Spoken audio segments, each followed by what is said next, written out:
School యాబ్సెంటీజం అంటాం. చిన్న వయసు పిల్లలు 3-4 ఇయర్స్ నుంచే ఇది మొదలవుతుంది.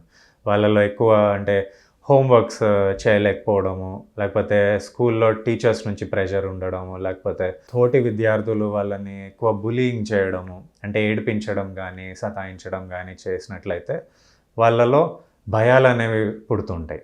సో అదే విధంగా పేరెంట్స్ ఒకవేళ మార్క్స్ రాలేదని తిట్టడం కానీ కొట్టడం కానీ చేయడం వల్ల వాళ్ళలో ఎక్కువ ప్రెషర్ బిల్డప్ అయిపోతుంది, వాళ్ళ మీద ఎక్కువ బర్డన్ అవుతుంది.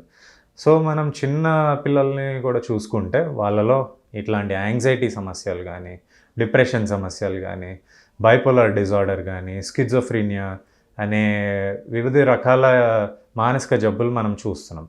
ఎస్పెషలీ కోవిడ్ టైంలో కూడా చూసుకున్నట్లయితే పిల్లలు ఎక్కువ గ్యాడ్జెట్స్కి అంటే మొబైల్ ఫోన్స్కి కానీ ల్యాప్టాప్స్కి కానీ ఎక్కువ అడిక్ట్ అయిపోతున్నారు.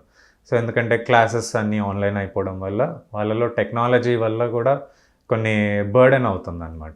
సో ఆ టెక్నాలజీ అంటే మొబైల్ ఫోన్ అడిక్షన్ కానీ లేకపోతే ల్యాప్టాప్ వల్ల కూడా అడిక్షన్ అవ్వచ్చు. సో వీటి వల్ల యాంగ్జైటీ సమస్యలు విపరీతంగా చిన్న వయసులో పిల్లల వాళ్ళకే భయాలు ఎక్కువ ఉండడము, ఇంకా క్లాసెస్ సరిగ్గా అటెండ్ అవ్వకపోవడము, మార్క్స్ తగ్గిపోవడం, అకాడమిక్ పర్ఫార్మెన్స్ తగ్గిపోవడము ఇవన్నీ చూస్తున్నాం.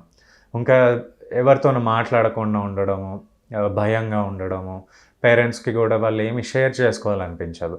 సో ఇట్లాంటి విషయాల్లో మనము చాలా జాగ్రత్తగా ఉండాలి. పేరెంట్స్ కానీ ఇట్లా స్కూల్ టీచర్స్ కానీ క్లాస్ టీచర్స్ కానీ వీటిని ఐడెంటిఫై చేయాలి. సో మనకి కామన్గా కనిపించే లక్షణాలు ఏంటంటే చిన్న వయసు పిల్లలకి, స్కూల్కి వెళ్ళే పిల్లలకి ఎవరితోనూ మాట్లాడకపోవడము, ఎక్కువ యాంగ్జైటీ ఫీల్ అవ్వడము, ఇందాక చెప్పినట్లు సోషల్ యాంగ్జైటీ డిజార్డర్ అట్లాంటి సమస్యలు కూడా వస్తాయి. సో అకాడమిక్ పర్ఫార్మెన్స్, ఇంకా మార్క్స్ తగ్గిపోవడము, వాళ్ళలో కొంచెం క్రియేటివ్ థింకింగ్ అనేది కూడా తగ్గిపోతుంటుంది. సో లో ఇంటెలిజెన్స్ లెవెల్స్ కూడా మనం చూస్తుంటాం. ఎక్కువ మొబైల్ ఫోన్కి అడిక్ట్ అవ్వడము, లేకపోతే ఎక్కువ ఆన్లైన్లోనే గడపడము, ఎక్కువ గేమ్స్ ఆడడము, ఆన్లైన్ గేమ్స్, ఇంటర్నెట్కి అడిక్ట్ అవ్వడము, ఇట్లాంటి సమస్యలు కూడా మనం చూస్తున్నాం. పోస్ట్ కోవిడ్ అంటే కోవిడ్ తగ్గిపోయినాక కూడా మనం ఇట్లాంటి సమస్యలు చాలా చూస్తున్నాం. ఇంకా స్కూల్కి వెళ్ళే పిల్లలకి కూడా ఇట్లాంటి సమస్యలు అంటే వేరే రకాల మానసిక సమస్యలు like OCD, obsessive compulsive disorder, అంటే ఎక్కువ చేతులు కడుక్కోవడం, ఎక్కువ రిపీటెడ్గా ఆలోచనలు రావడము, చేసిన పనే మళ్ళీ మళ్ళీ చేయడము, ఇవన్నీ చిన్నపిల్లల్లో కూడా మనం చూస్తుంటాం. సో ఈ మధ్య ఎక్కువ అయిపోయింది పోస్ట్ కోవిడ్ ఎరా, అంటే కోవిడ్ తగ్గిపోయినాక కూడా ఈ సమస్యలు మనం చూస్తున్నాం. సో వీటిని ఎట్లా గుర్తించాలి? ఇందాక చెప్పినట్లు టీచర్స్, పేరెంట్స్ తొందరగా గుర్తించి సైకాట్రిస్ట్ దగ్గరికి తీసుకురాగలిగితే మనము తొందరగా ఐడెంటిఫై చేసి డయాగ్నోస్ చేసి వాళ్ళకి ట్రీట్మెంట్ అనేది టైంకి అందించవచ్చు. సో టైంకి అందిస్తే ఇట్లాంటి సమస్యల నుంచి మనము బయటపడేయచ్చు. సో చిన్నపిల్లల్లో మనము ఈ మధ్య సూసైడ్స్ అనేవి విపరీతంగా చూస్తున్నాం. సివియర్ కేసెస్లో అంటే సివియర్గా డిప్రెషన్కి లోనైన వాళ్ళు సూసైడ్స్ అనేవి చేసుకుంటున్నారు. కోపం ఎక్కువ పెరిగిపోవడము, లేకపోతే వీటిని ఇంపల్సివ్ సూసైడ్స్ అంటాం. వాళ్ళకి బైక్ ఇవ్వలేదని, లేకపోతే ఈ చాక్లెట్ కొని ఇవ్వలేదని, లేకపోతే ఐస్ క్రీమ్ కొని ఇవ్వలేదని ఎక్కువ స్టబర్న్ బిహేవియర్ చూపిస్తున్నారు చిన్నపిల్లలు.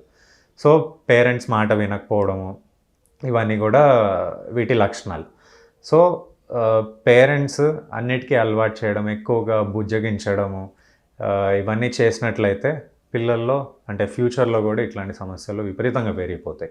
ఎక్కువ కోపం పడడము, లేకపోతే కోపంలో ఈ సూసైడ్ బిహేవియర్, థ్రెటన్ చేయడము, చనిపోతా అని థ్రెటన్ చేయడము, ఇవన్నీ కూడా ఈ లక్షణాలు అన్నమాట.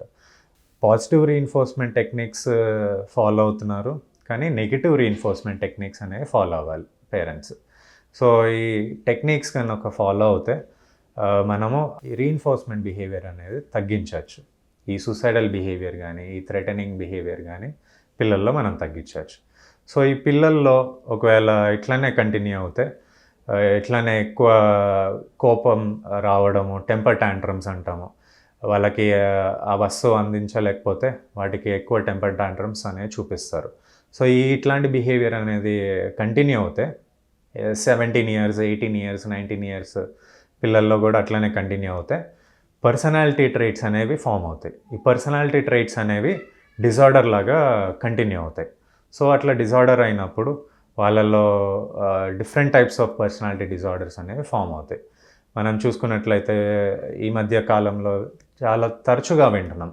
బార్డర్ లైన్ పర్సనాలిటీ డిజార్డర్ అని, యాంగ్షియస్ అవాయిడెంట్ పర్సనాలిటీ డిజార్డర్ అని, యాంటీ సోషల్ పర్సనాలిటీ డిజార్డర్ అని, anankastic personality disorder, paranoid personality disorder, ఇట్లాంటి వివిధ రకాల పర్సనాలిటీ డిజార్డర్స్ ఉంటాయి.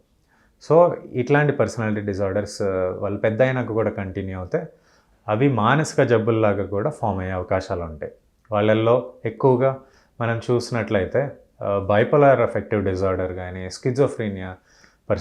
స్కిజోఫ్రీనియా కానీ, లేకపోతే ఎక్కువ అడిక్షన్స్కి లోన్ అవ్వడం, ఆల్కహాల్ తీసుకోవడం, సిగరెట్స్ ఎక్కువ తీసుకోవడం కానీ, ఇంకా గాంజా కానీ, ఎక్కువ డ్రగ్స్, ఇంకా హెరోయిన్, కొకెయిన్, ఎల్ఎస్డి ఇట్లాంటి వివిధ రకాల అడిక్షన్స్కి లోన్ అవుతుంటారు.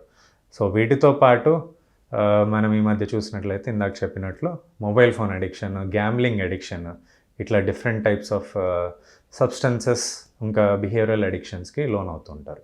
సో చిన్న వయసు పిల్లల్లో మనము మానసిక సమస్యలని ప్రివెంట్ చేయగలిగితే, వాళ్ళలో స్ట్రెస్ అనేది ఐడెంటిఫై చేయగలిగితే, ఫ్యూచర్లో కూడా వాళ్ళు అడల్ట్స్ అయినాక ఇందాక చెప్పినట్లు personality disorders, cluster A personality disorders, cluster B personality disorders, ఇంకా క్లస్టర్ సి పర్సనాలిటీ డిజార్డర్స్ అంటాం.